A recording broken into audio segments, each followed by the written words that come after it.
¿Qué tal, sofistas? ¿Cómo están? Espero que se encuentren muy bien. Estamos aquí con el diputado Palma, amigo de nuestro buen Freud, que es, como saben, copodcastero y uno de los fundadores de Grillero en la segunda temporada. Hoy nos encontramos con el diputado porque nos abrió el espacio. Muchas gracias por... No, al contrario, Javier. Es un placer nosotros. estar con ustedes. Y más que es nuestro anfitrión, nuestro primer invitado en esta sección de entrevistas, pero más que una entrevista, un anecdotario. No, hombre, encantado. Que se sienta en confianza, que platique con nosotros, con los jóvenes que lo van a estar viendo y con todas las familias mexiquenses y mexicanas. No, hombre, muchas gracias y lo hago con mucho gusto. Un gusto, y justamente le estaba platicando a Freud cuando estábamos preparando esta entrevista, del gran derrotero político que se puede mostrar también en su currículum, pero también el tema de las ciencias políticas, cómo inicia incentivo. Usted es un político que nació en las calles o en los libros. Pues yo creo que fue un descubrimiento porque honestamente la primera idea que tuve yo al pensar en una carrera universitaria, me iba yo hacia la ingeniería, porque mis facilidades, mis aptitudes corrían mucho por el lado de las matemáticas, al menos en primaria y secundaria, pero en la prepa voy familiarizándome más con la historia, más con las ciencias sociales.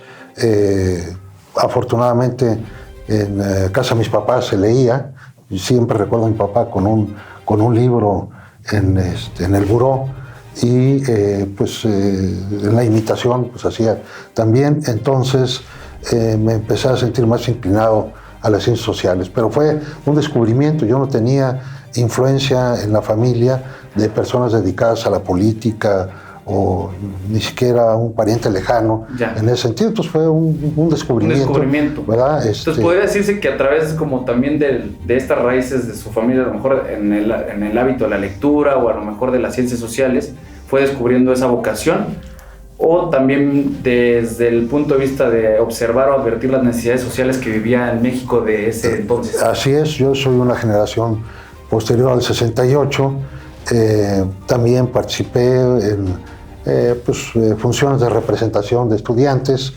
En la preparatoria ya me metí más un poco, digamos, a un movimiento estudiantil incipiente en Morelos, ¿verdad? Y me atrajo ese tipo de actividad, y de plano pues ya me capturó al grado que pues en un momento dado decidí estudiar ciencias políticas, pero fue un resultado, digamos, de una cierta inercia, de un descubrimiento de mi propia vocación. ¿De dónde nace la vocación, justamente? ¿De dónde empieza a sentir estos primeros sentimientos que son ayudar, generar políticas públicas para la sociedad? ¿De dónde viene? Pues hay como comentaba, una influencia del movimiento 68, no participé yo en él, pero sí, nosotros teníamos en la preparatoria un grupo que se llamaba Tlatelolco. Okay. Entonces ahí hacíamos algún tipo de actividad, etcétera, ¿no?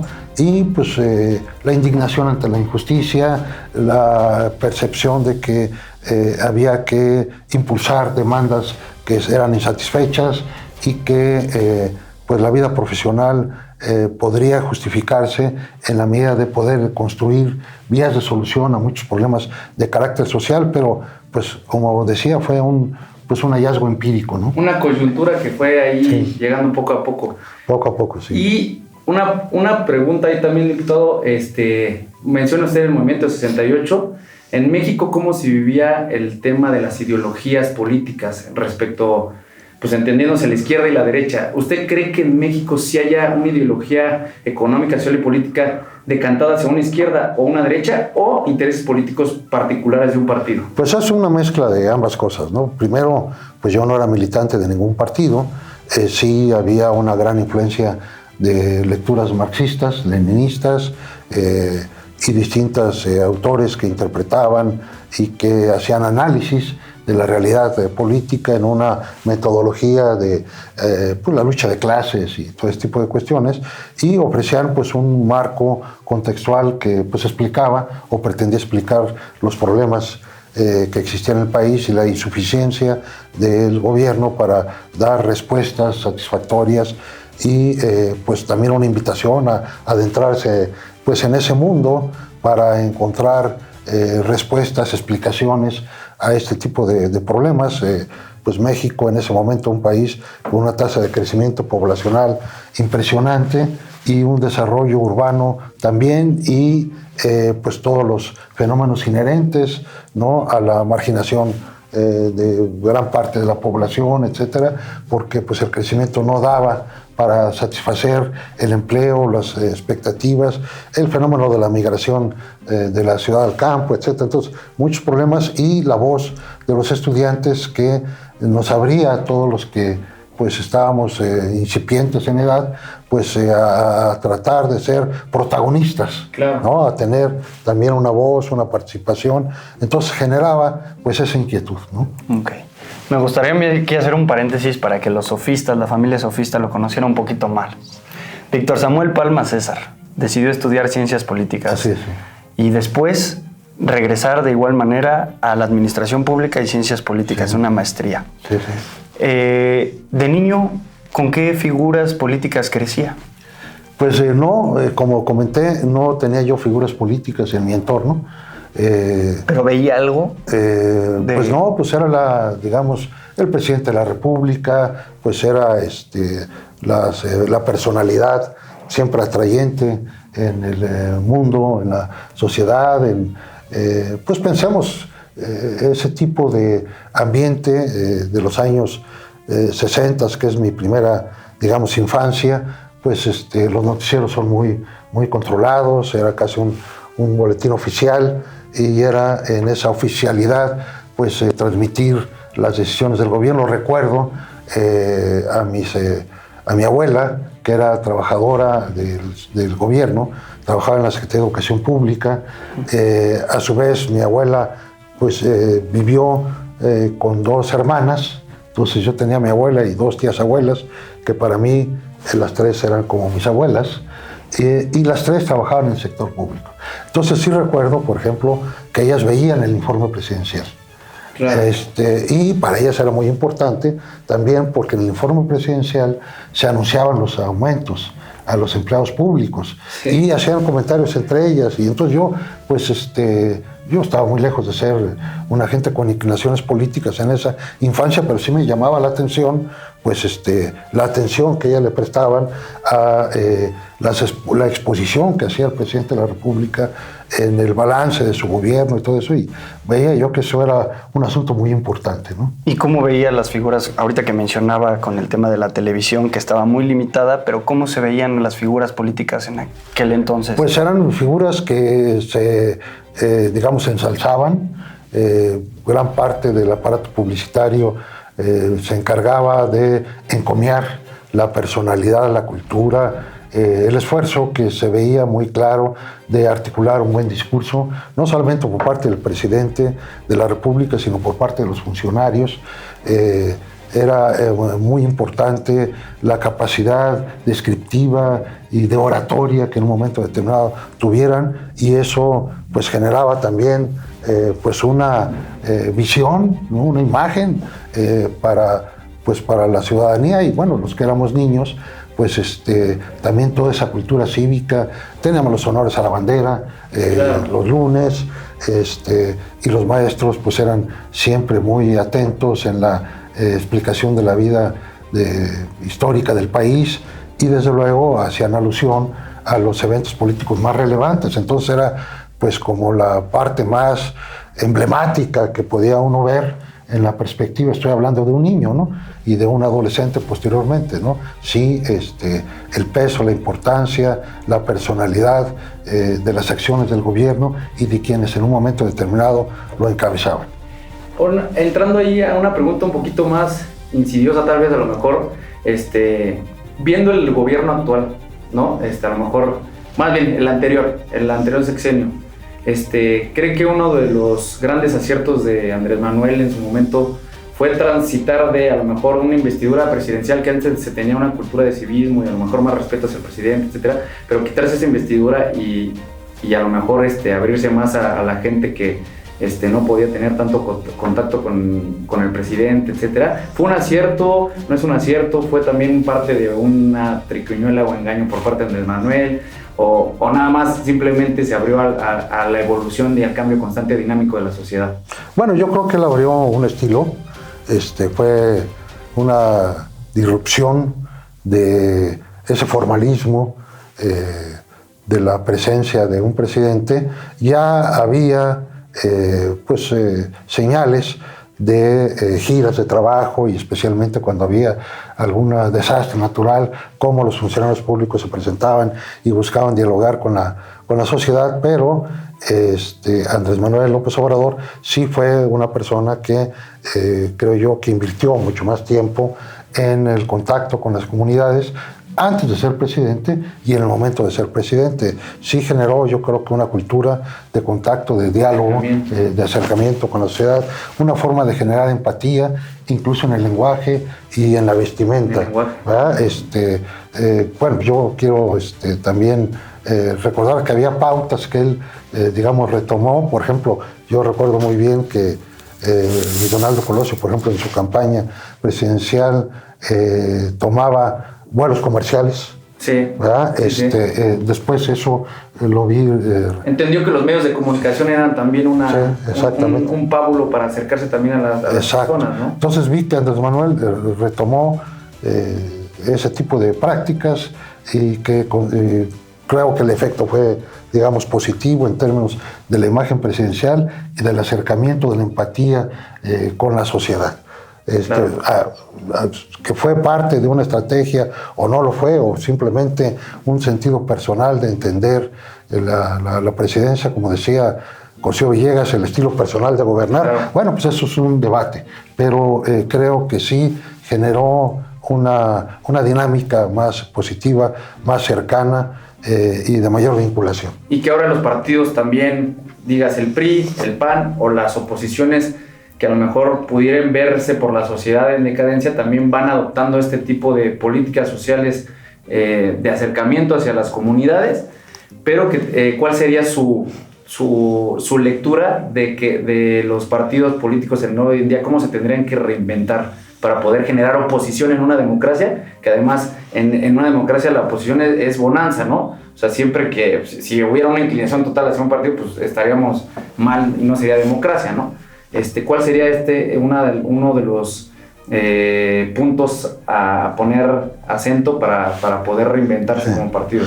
Bueno, en el caso, digamos, específico del PRI, pues sí hay una cultura de trabajo social, ¿verdad? Es decir, el PRI, pues en sus distintas etapas, pero recordemos, digamos, cuando se constituye como PRM con la participación de las organizaciones obreras y campesinas, pues se convierte en un partido que se vincula a este tipo de corporaciones obreras y agrarias y entiende que tiene que ser gestor, que tiene que impulsar, y luego lo hace con el sector popular que aparece después, pues para ser una instancia que permita la gestión de las acciones y ser vía para plantear ante los gobiernos el desahogo de determinadas cuestiones, etc. Entonces, el PRI sí tiene, digamos, esa propensión histórica de vinculación, de trabajo en el territorio. El PRI también en su momento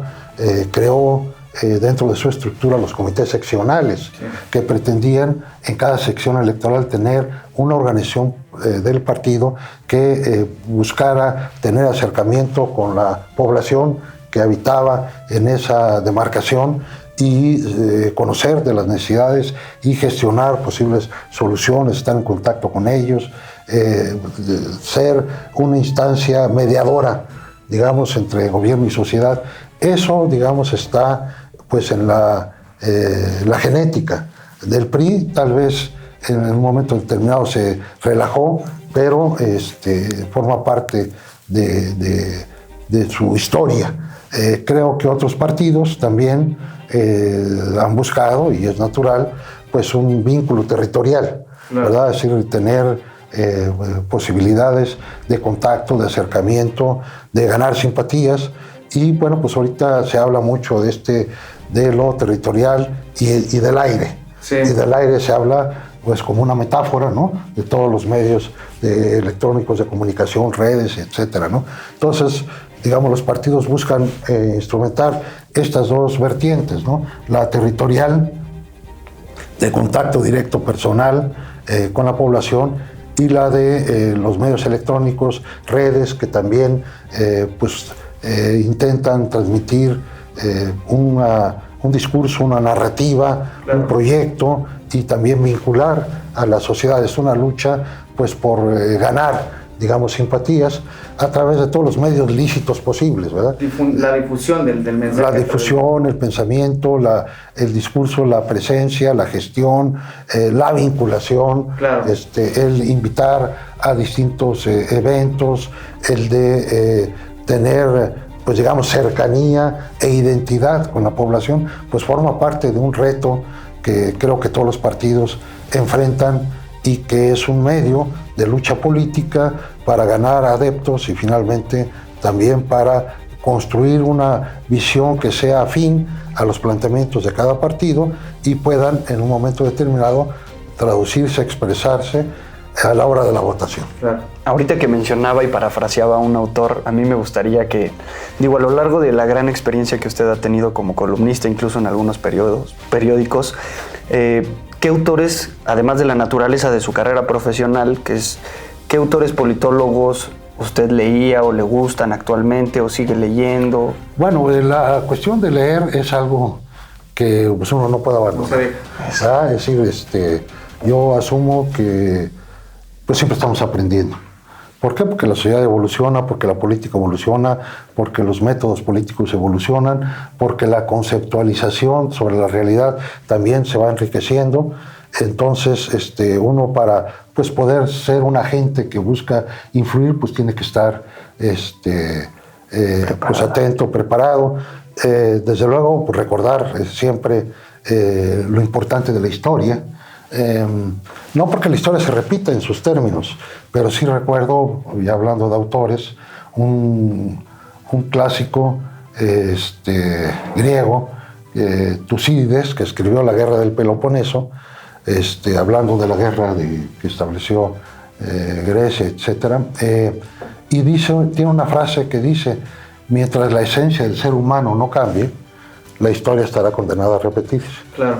Es decir, hoy y siempre, digamos, ha habido personas con un pensamiento de altura, personas que buscan obtener ganancias, personas que están dispuestas a cualquier cosa con tal de enriquecerse. En fin, digamos, los perfiles que están presentes en el ser humano han estado presentes siempre. Sí. Y si la actividad política es una actividad del ser humano, bueno, pues esa tendencia del ser humano se refleja finalmente en la política. Y por eso los eventos históricos, de alguna manera, pues tienden a repetirse en distintas circunstancias, ¿no? También lo dice Marx cuando habla del 18 brumario, ¿no? De que la historia se repite a veces como tragedia, en fin. Entonces, esto ocurre. Entonces, leer la historia, enriquecernos, no solamente como una idea enciclopédica, ¿no? De conocer qué pasó en tal fecha y cómo sucedió, etcétera, sino las lecciones, el entender el sentido profundo, pues lo enriquece a uno. Entonces, yo sí soy un lector de historia, me gusta mucho toda la serie que tiene el Colegio de México sobre la Revolución, que por cierto ahorita se acaba de editar el año pasado ya los números completos, y bueno, pues uno va viendo cómo la forma compleja de construir la nación mexicana y las decisiones tan difíciles en un momento determinado que ocurrieron. En fin, entonces, pues leer historia, leer también teoría política y pues teoría constitucional. Sí, lo platicamos. Entonces, bueno, pues realmente hay un abanico tan amplio que pues a uno lo que le falta es tiempo. Sí, es un universo la lectura. Para leer. Yo tengo por un lado los libros que he leído y por otro lado un gran cúmulo de libros que no he leído y que tengo apetito, ¿no? por leer. Pero bueno, eso es... Desde pequeño le causaba ganas, intriga, Sí. Curiosidad del abrir un libro, leerlo. Sí. ¿O a qué edad empieza este gusto? Sí, por eso comento de que pues una de las muchas cosas que tengo que agradecerle a mi familia, a mi papá y a mi mamá, pues es su afición por la lectura. Entonces, pues hay un proceso de imitación. Yo oía hablar a mi papá y a mi mamá sobre pues autores clásicos, Balzac, Dostoyevsky. Oye, ya leíste esto, ya leíste lo otro. Y pues obviamente uno de niño, atento, ¿no? Y ensalzaba, ¿no? Pues es que es una gran pues escritura, una gran narrativa, en fin. Entonces, pues uno le llama la atención y sí recuerdo, como decía, el de que pues estaban siempre libros en casa. La primera vez que fui diputado, participé en una comisión de derechos de autor. Y me acuerdo que nos comentaban las gentes con las que platicábamos, que ojalá pudiera haber una disposición en donde, por ejemplo, en las telenovelas o en algunas ediciones que se hacen televisivas o de cine, hubiera siempre libros. O sea, como para proyectar, ¿no? Sí. Esa imagen y pues sembrar un aliciente de ahí para que la gente poco a poco... Sí, pudiera leer, ¿no? Entonces, me he quedado con esa idea y creo que tenían razón, ¿verdad? ¿Y qué opina Víctor Samuel Palma respecto del tema de la transición histórica que ha tenido el PRI? Digámoslo, nace como un partido de izquierda, con Plutarco Elías Calles, derivado de las necesidades de la Revolución Mexicana, y posteriormente va transicionando, ¿no? Sí. Centro izquierda, luego dicen que centro derecha con los tecnócratas, o sea, como que va evolucionando. Esto quiero decir como algo de que había sido uno de los el partido que llevaba 70 años en el poder de cierta forma, pero en su momento hasta el único partido, ¿no? Dicen por ahí. O sea, pero no lo pongo para ponerlo incómodo. No, agradezco mucho la pregunta. Pero lo que quiero decir es, ¿sabe por qué se lo comento? Porque ahora que mencionaba de joven la lectura, decía un autor, Jordan Peterson, que al principio los jóvenes empiezan con ese idealismo y ese ímpetu de crear las condiciones necesarias para que la sociedad pueda tener ciertos, pues, infraestructura para poder incentivar el desarrollo económico, y uno va tendiendo por la ideología de izquierda, pero que cuando uno va madurando se va dando cuenta en el desengaño que a lo mejor la derecha les compete más. ¿Usted qué piensa de ese pensamiento? Bueno, yo sí creo que, digamos, el caso del PRI es como PNR, que es el momento del 29, de Plutarco Elías Calles, surge como Partido Nacional Revolucionario. En los textos que hay se habla de lucha de clases, es claro. la idea que está presente en el análisis sociológico y político, pues muy influido por las ideas marxistas. No también olvidemos, Lázaro Cárdenas, ¿no? También Lázaro Cárdenas el secretario de Educación Pública también puso lo de la lucha de clases, me parece. Puso la educación socialista. La educación socialista, es correcto. La escuela leninista, creo. No, educación socialista, eso lo incorpora en el artículo 3 constitucional, que significa pues una definición muy comprometida, pues llevarla a la propia Constitución. Entonces esto marca, buena parte de cómo estaba, la tendencia del partido en ese momento. Y bueno, el lema de democracia y justicia social es un lema que, está muy cerca de la socialdemocracia, y nosotros pues lo asumimos como democracia social, es decir, un régimen democrático y desde luego un Estado social de derecho.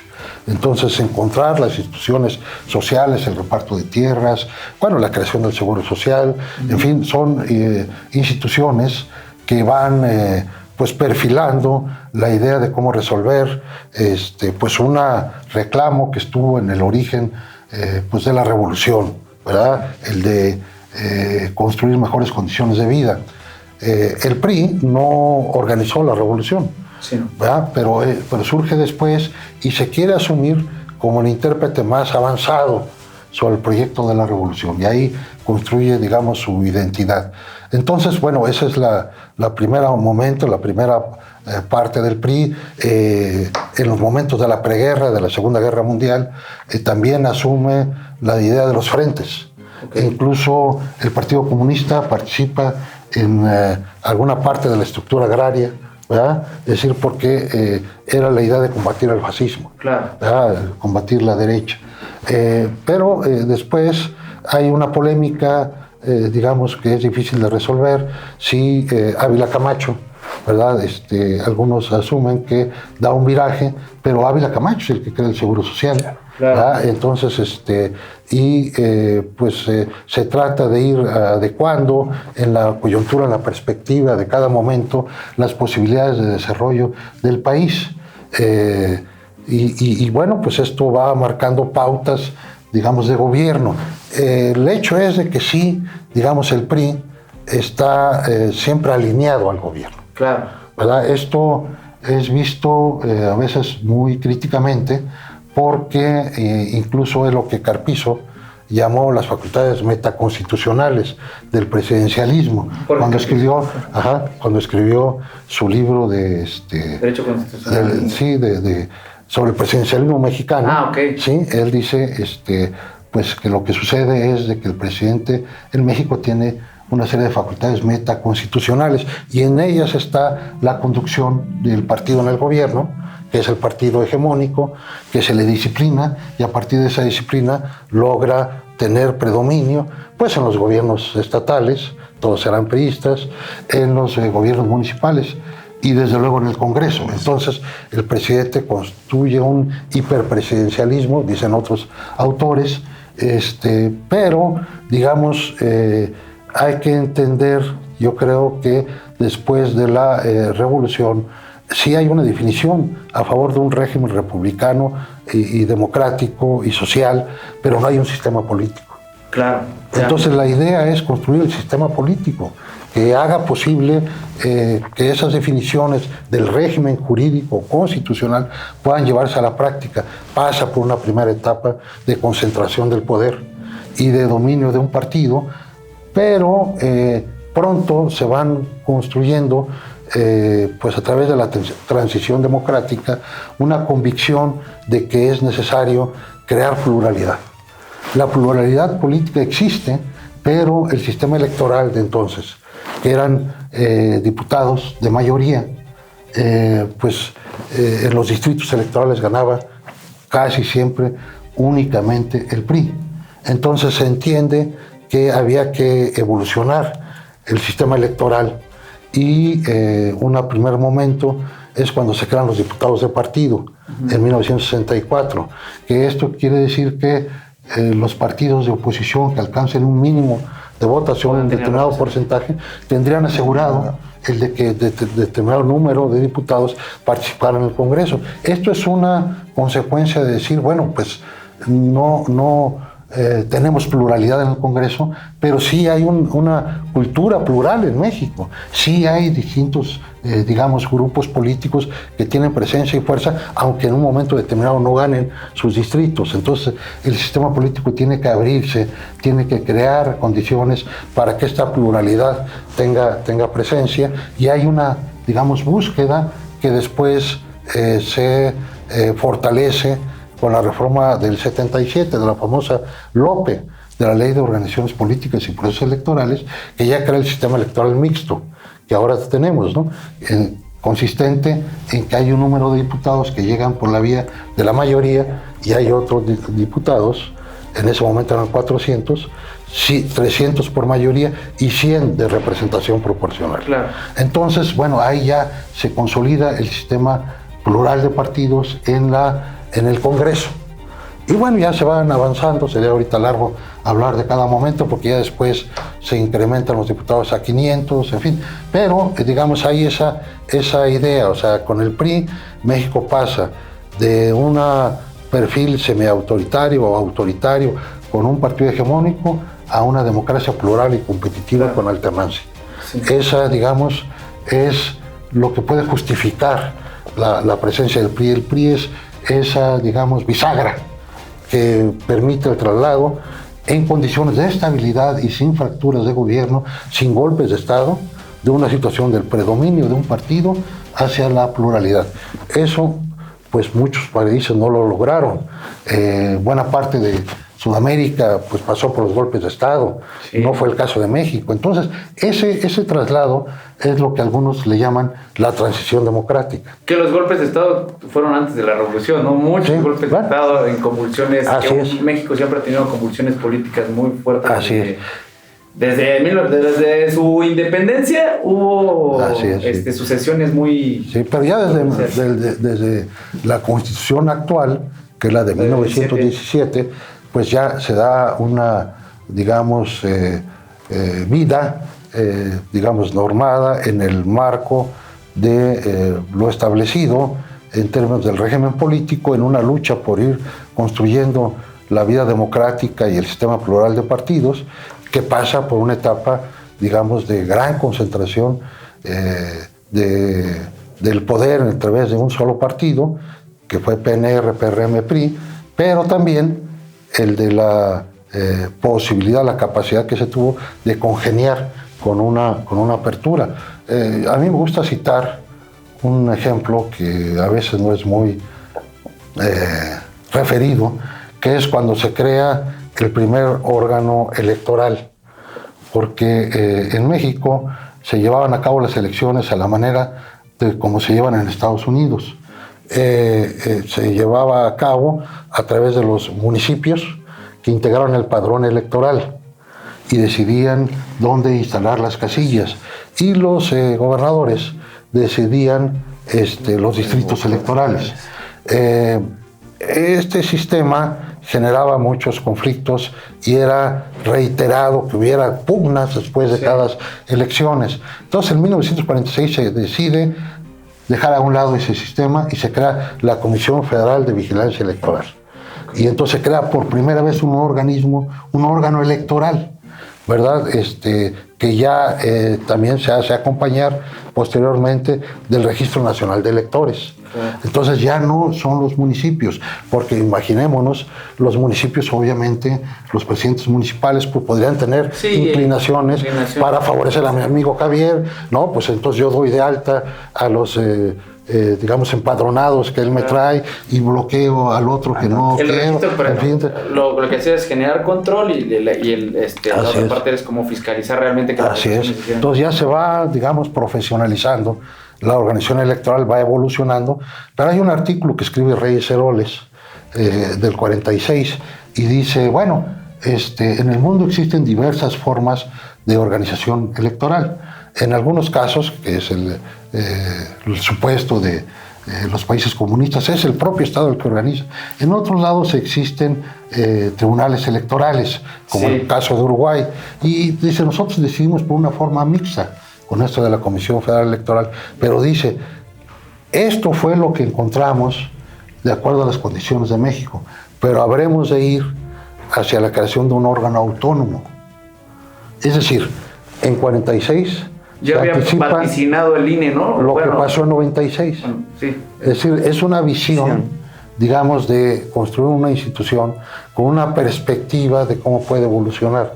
Bueno, ese es un ejemplo, ¿no? De cómo, digamos, el sistema político implica construir instituciones en una perspectiva de largo plazo, de irlas, digamos, construyendo, y yo creo que en ese papel, pues el PRI tiene pues un lugar destacado, ¿no? Es decir, no se quedó anclado en la idea del predominio ya asegurado, y pues el ejemplo más brutal, más evidente, más auténtico de esto, pues es la reforma de 1977.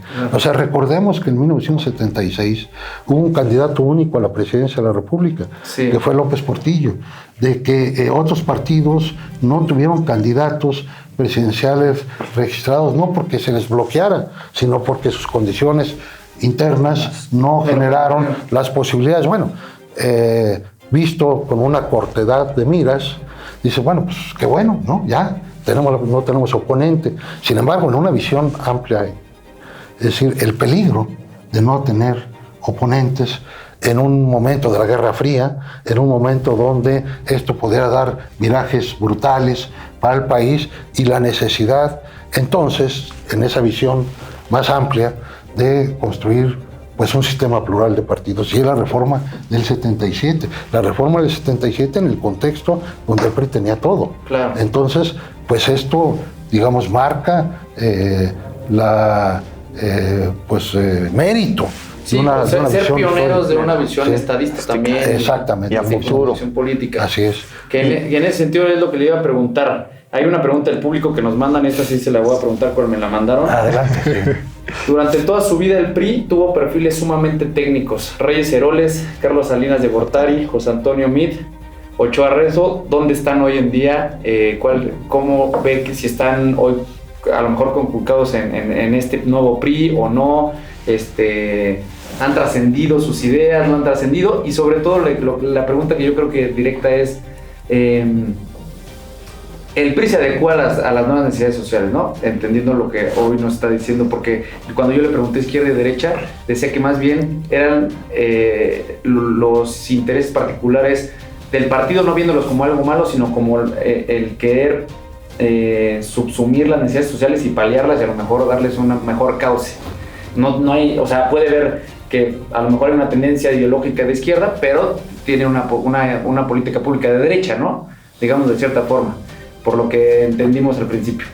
Pero le quería preguntar, todos estos que parecieran personas de ciencia política, tecnócratas, etcétera, ¿cree que sea un requisito sine qua non tener este tipo de formación para poder llegar a la política, o cualquier persona pudiera ser político?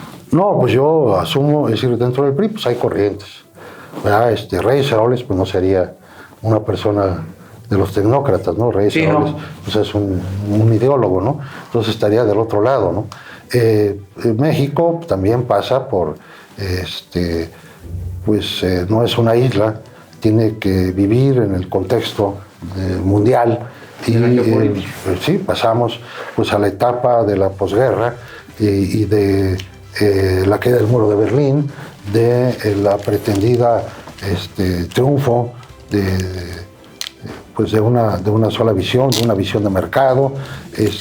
Tiene que generarse, digamos, políticas que sean compatibles, pero digamos que el PRI siempre pretende tener y mantener su perspectiva social.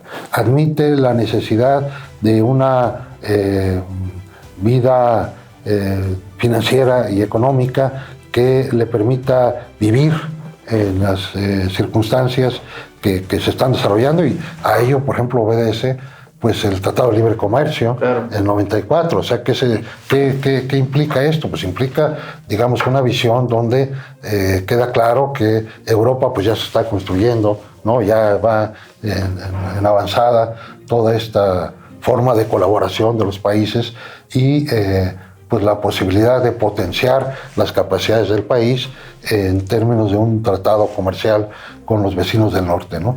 Entonces, sí tiene que congeniar, no puede aislarse de una visión, digamos, liberal, económica, como tampoco lo ha hecho ni el gobierno anterior ni el presente. No, o sea, ellos debaten también ahorita y estamos todos preocupados por el tratado, ¿no? Por cómo se van a resolver las cuestiones de las divisas, sí, ¿no? Y de los aranceles.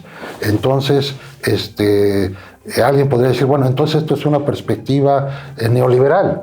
No, pues es parte de lo que ocurre en el contexto de las relaciones que existen en el mundo y en las distintas regiones. Y se tiene que ver la autonomía del Banco de México. ¿Es una decisión neoliberal? Pues probablemente tenga una visión liberal, pero digamos es necesaria. Al lado y de la mano de la autonomía del Banco de México se ha construido la estabilidad del peso, ¿verdad? Y dejamos atrás las etapas de las devaluaciones sexenales recurrentes. Entonces, digamos, la incorporación de ideas de mercado, de ideas financieras y de estabilidad económica no, digamos, compiten o no deben ser opuestas a la construcción de un Estado social, ¿verdad? Al contrario, se trata de cómo congeniar estas, digamos, ideas, estas tendencias que están presentes en el mundo, no podemos sustraernos. Claro. Entonces tenemos que encontrar, ¿sí? Y ahorita, exactamente ahorita, ese es un parte de los problemas del país. ¿Cómo vamos a renegociar el Tex-Mex? ¿No? ¿Cómo se va a dar en la perspectiva de que queremos desarrollo para el país, queremos crecimiento económico? Los anuncios de que a lo mejor ahorita la General Motors parte de su planta se la lleva a Estados Unidos, bueno, ¿qué significa eso, no? Significa pérdida de empleo. ¿Qué significa que suban los aranceles? Bueno, pues el 70% de nuestras exportaciones se van a Estados Unidos. Si esto, digamos, cierra o se, digamos, modera esta ventana, pues tiene efectos muy, muy importantes. Entonces nosotros no podemos, digamos, aislar al país de su contexto. Tenemos que ver cómo congenia y también cómo generamos mejores condiciones de vida para la población. Por eso nosotros, digamos, medidas de carácter social con las cuales hemos coincidido, pues las hemos apoyado incluso como oposición, sí, ¿no? La subida del tratado, la subida del salario mínimo, todos estos políticas de apoyo monetarios a grupos específicos, pues nosotros los hemos apoyado, ¿no? Porque creemos que sí, hay que construir y luchar por abatir la tremenda desigualdad. Tal vez el peor impuesto que puede haber en México es el de la desigualdad. El hecho de que haya grupos de la población que prácticamente tienen escrito su destino en función del lugar donde nacieron y de las condiciones de vida que tuvieron en su comunidad, pues es tremendamente, digamos, desalentador. Se trata de que a través de la política, a través de las decisiones políticas, de las políticas públicas, se puedan construir mejores condiciones de desarrollo para toda la población. Y esa es una lucha, digamos, en la que coincidimos muchos partidos y que hemos coincidido en el gobierno. Hemos votado en contra de otras cosas en las cuales, francamente, no coincidimos, estamos opuestos, creemos que nos asiste la razón, lo decimos en tribuna. Y creemos que al hacerlo, pues estamos jugando el papel que nos corresponde, ¿verdad? Como oposición, ¿verdad? Entonces nosotros siempre estamos, digamos, en ese debate interno, ¿verdad? Con el presidente Alejandro Moreno, con nuestros coordinadores parlamentarios, en la propia discusión interna del PRI, pues el dilema siempre presente de qué proponer, de qué hacer, ¿verdad? Y de cómo utilizar pues la fuerza que tenemos, la interlocución con la sociedad para encaminar soluciones, ¿no? Oye, diputado, y yo le quería preguntar, porque usted ha estado de los dos lados de la moneda, ahorita que decía que el PRI cuando tenía todo, ¿cómo era abrirse brecha en esos tiempos? ¿En lo personal? Sí, claro. Bueno, pues se trataba de pues ser pues ahora sí que meritorio, de ser atento y cumplido en la tarea, de integrarse pues a los equipos que uno mejor comulgaba, con los cuales se identificaba. Yo tuve la inmensa fortuna de encontrarme en el camino y que me dispensara su confianza, pues Luis Donaldo Colosio.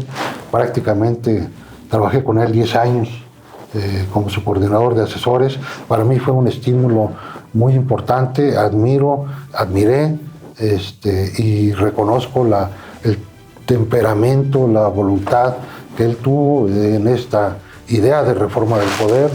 Me formó, me integró al PRI, ¿verdad? Y entendí que ahí teníamos un espacio de lucha, y así lo sigo creyendo ahora, ¿verdad? Para pues, transformar, para modificar la realidad, ¿no? Yo entiendo la política no como un medio de privilegio o de vanagloria, sino es una actividad que obliga a buscar encontrar soluciones ante problemas que son duros y que a veces no es posible encontrarle salida en un solo intento, sino que hay que perseverar, construir visiones de mediano y largo plazo, ahora sí que picar piedra, ¿verdad? Para moldear la situación.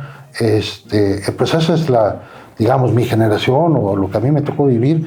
Yo decidí por la política por eso, porque sí me, digamos, indignaban esas desigualdades, las injusticias, y pensé que la política era un medio para poder arribar a mejores soluciones, para construir en el diálogo y en las propuestas acciones positivas, y en mi encuentro con Luis Donaldo entendí que pues era cierto.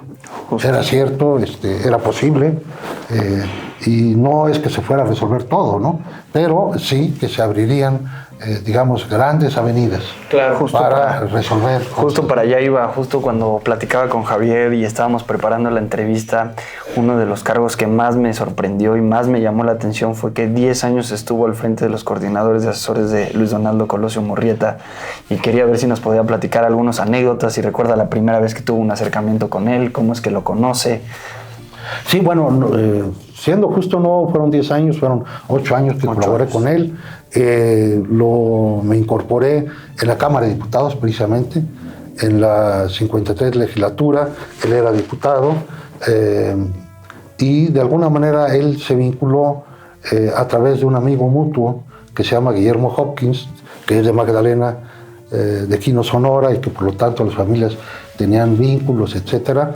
Él pues era mi compañero de generación, de aula, hicimos la tesis juntos, en fin, toda una gran convivencia, inquietudes políticas compartidas, y él le ayudó a coordinar su campaña a Luis Donaldo para diputado, y en algún momento Luis Donaldo va a Sonora y Guillermo le ayudaba a atender su casa de gestión, y entonces le dice que Luis Donaldo era presidente de la Comisión de Programación, Presupuesto y Cuenta Pública de la Cámara de Diputados. Entonces le dijo que tenía un gran equipo de economistas que le ayudaban, no sé qué, pero que necesitaba un asesor político.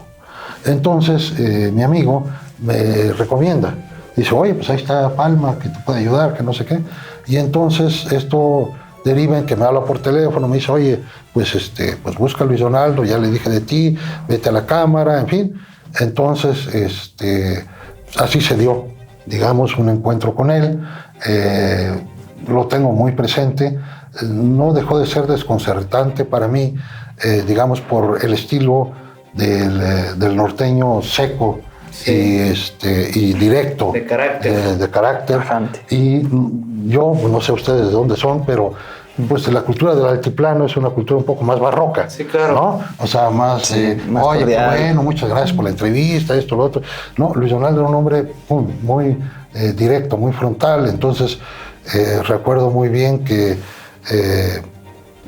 me dijo el asistente que bajara al pleno y que estuviera atento para cuando él hiciera una señal me sentara a su lado. Era un día de sesión así medio flojo, y entonces no estaban todas las curules ocupadas, y ya veo que me hace la señal y yo me siento al lado de él y me dice, pues ¿qué hay contigo? Le dije, mira, pues tú te has convertido, a lo mejor sin pretenderlo, en una especie de coordinador de mi generación. Hay varios que han trabajado contigo, fulano, perengano, etcétera.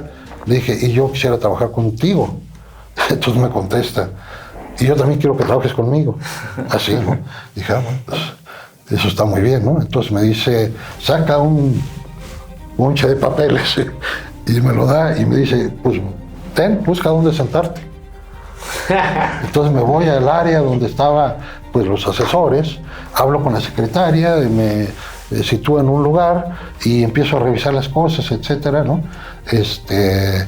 Y bueno, pues yo entré con el ánimo de ponerme a prueba, de ver si ya en un ejercicio de la política más comprometido, más directamente político, porque mi experiencia era haber sido maestro de ciencias políticas en Torreón, en la universidad, y haber trabajado en Conasupo.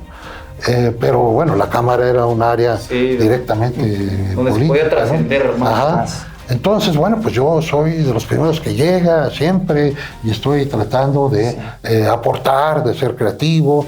Y me acuerdo que un día llega muy temprano, prácticamente no había nadie, pero yo ya estaba trabajando, ¿no? Ya se mete a mi oficina, que era la más modesta de todas, ¿no?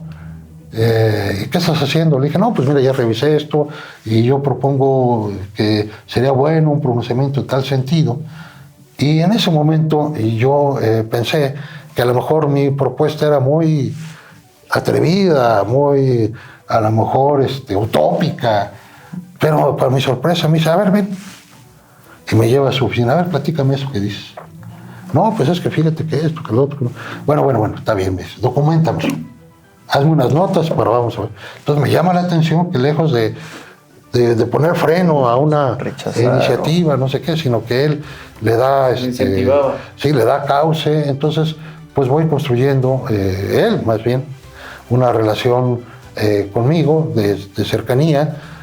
Yo lo voy conociendo como persona y realmente genera en mí una admiración, ¿verdad? Su verticalidad, su disciplina, su entrega.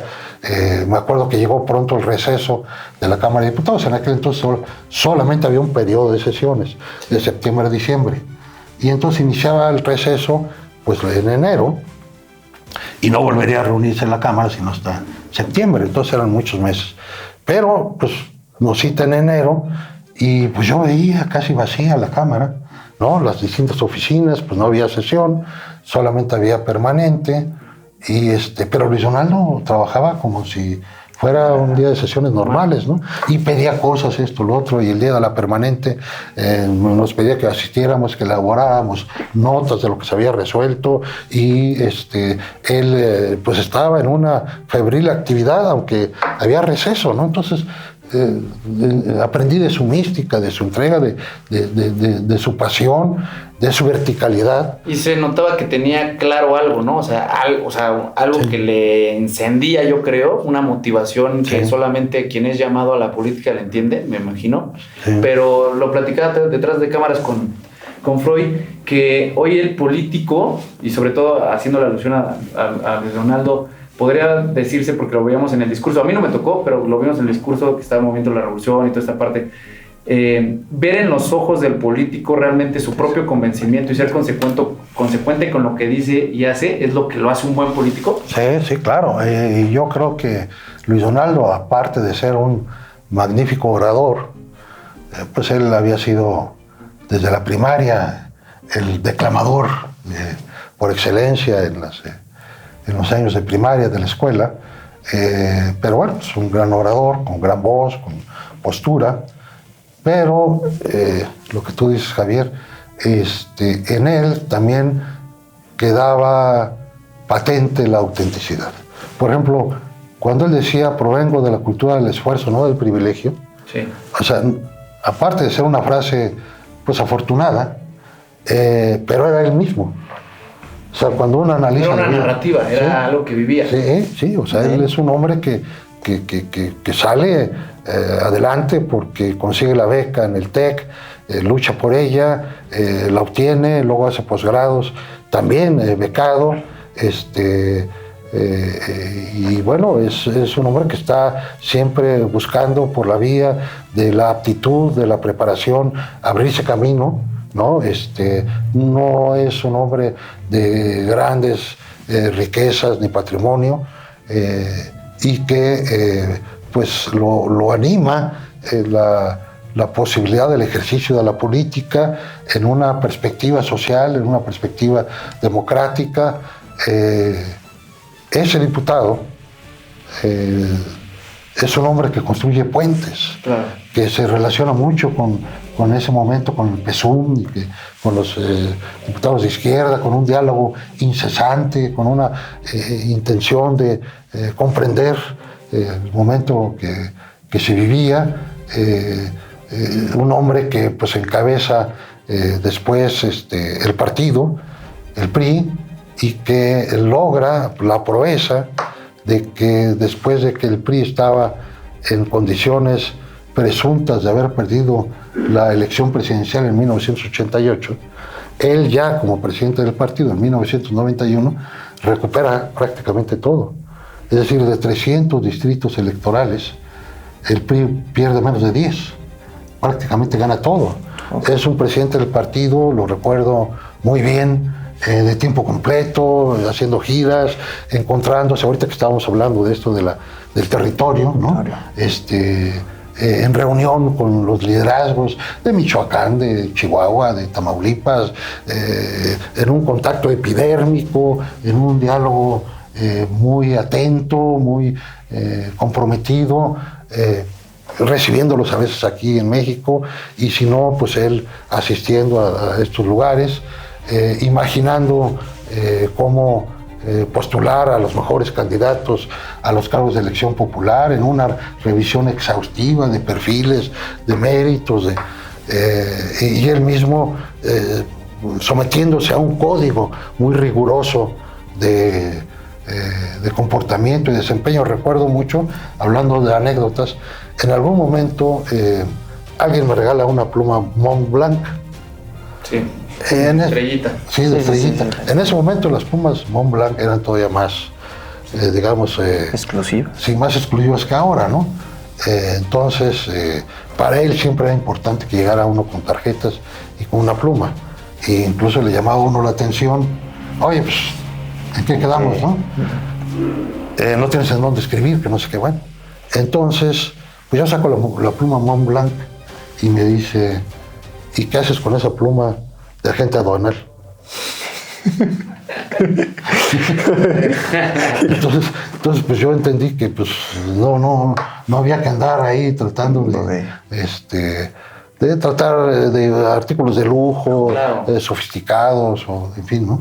Entonces, ya para terminar, diputado Palma, una última pregunta, porque creo que es la que todos queremos escuchar de cierta forma respecto de lo Colosio. Es ¿qué fue, o la gente cree, qué fue lo que en la actitud de Colosio, aparte de la búsqueda de la verdad, de la entrega, del estar ahí en el contacto intuito persona, el uno a uno con las personas en el campo de batalla, digamos de cierta forma, lo que hizo o hace pensar a los demás que hubo una ruptura con el PRI de antes y él?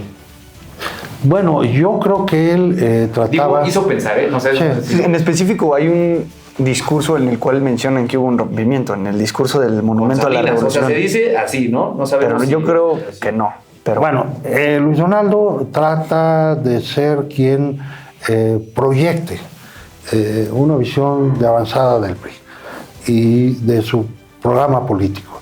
Entonces, digamos, es innovador, porque él se otorga a sí mismo esa licencia de hablar en un sentido crítico y en un sentido propositivo. Cree que es su papel. Muchos vieron en ese discurso un atrevimiento, pero pues yo que lo conocí, creo que fue un acto de lealtad consigo mismo, porque era, digamos, lo que él pensaba.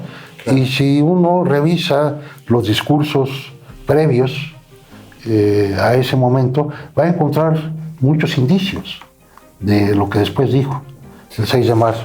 Entonces digo, no es un discurso totalmente nuevo, sí es innovador, pero es un discurso de discursos, es un acopio del pensamiento de él, de la forma como entiende la política y de la forma como él entiende que debe ser un candidato en ese momento, okay, ¿no? Él pensaba, incluso era una de las frases, de que la competencia política había dejado atrás toda presunción del PRI como un partido de Estado, y que como partido en competencia nadie nos daría el triunfo, sino que sería el propio partido el que debía de construir esa. Por eso es el primer candidato oficial, primer candidato del PRI, que convoca debate político. Sí. O sea, ya ahorita vemos que el debate político, sí, pero el primero que convoca un debate político es él, y convoca un debate político, ¿por qué? Pues porque cree en esa competencia política, porque cree que hay que ganar conquistando voluntades y pues confrontando ideas. Entonces es un hombre innovador. Colosio fue siempre un reformista, lo fue como secretario de Sedesol, lo fue en SPP, lo fue como presidente del PRI, hace una asamblea que también reforma el partido. Entonces ese es Colosio, es un reformador, es un hombre que está constantemente pensando y se dedica siempre al 100% a la política. Pues yo les diría, por ejemplo, yo recibía diario un cúmulo de papeles de él, a veces eran notas, a veces eran posits, pero recuerdo mucho que, por ejemplo, detrás de un personificador, los personificadores son los letreros esos de cartón que ponen el nombre de la persona. Entonces él volteaba y escribía, ¿no? Entonces, por ejemplo, decía Palma, 2 puntos, ¿no? Toma en cuenta para el próximo discurso esto, lo otro que acaba de decir, no sé qué, te recuerdo tal y tal cosa. O sea, era un hombre metido 100% al trabajo político, a pensar la política, a asumir su papel, a ser riguroso consigo mismo, a repudiar los excesos. Eso de los viajes... ¿Incomodaba de cierta forma a algunas personas? Podría ser, pero pues era su manera de ser, su forma de ser. O sea, él, por ejemplo, repudiaba las Suburbans. Decía, no, yo no. Y le gustaba manejar su Blazer, ¿no? Una camioneta mucho más modesta. Es decir, cuidaba todos esos detalles. Quería ser una persona, pues, digamos, llana en la relación con los demás, respetuoso de la diversidad de pensamientos y muy comprometido con el discurso. Él el discurso lo tomaba como un mecanismo para abrir el destino de la política. Y entonces por eso revisaba una y 20 veces. Yo tengo pues buena parte de los discursos que me los mandaba con sus anotaciones, con sus correcciones, o sea, no era un hombre que dijera, pues ahí te va el discurso para que lo digas, ¿no? Él era su propio discurso, discutía con nosotros, con quienes le ayudábamos en la elaboración del discurso, discutía y se ponía también a arrastrar el lápiz y se ponía a discutir como uno más. No como un jefe, como uno más, y decía, no, a ver, yo no estoy de acuerdo en eso, veamos aquí, no sé qué, bla, bla, y ya finalmente él todavía hacía correcciones de última hora, ¿no? Entonces, lo que recuerdo de él es un político comprometido al 100, con una pasión brutal por el país, con una determinación de reformador. Insisto, con un rasgo de él, es un gran reformador. ¿Cree que Colosio fue el primero en generar una revolución social y democrática? Pues no, tanto como el primero no, pero tal vez sí quien la expresó en ese momento de la manera más brillante. Claro, sí. ¿no? En contemporaneidad. Y más, con más peso discursivo. Pues muchísimas gracias. Le agradecemos mucho la invitación y por habernos. Muchas gracias. Espero muy contento. Los queremos, sofistas. Espero que si tienen algunas dudas y si tienen más, aquí nos los dejen en la cajita de comentarios. Aquí vamos a poner igual sus redes sociales. Redes sociales, todo para que pues cualquier cosa podamos tener un próximo programa con un poquito más de tiempo. Muchísimas gracias. Muchas gracias. Gracias a ustedes. Hasta luego. Saludo a todo el auditorio. Muchas gracias.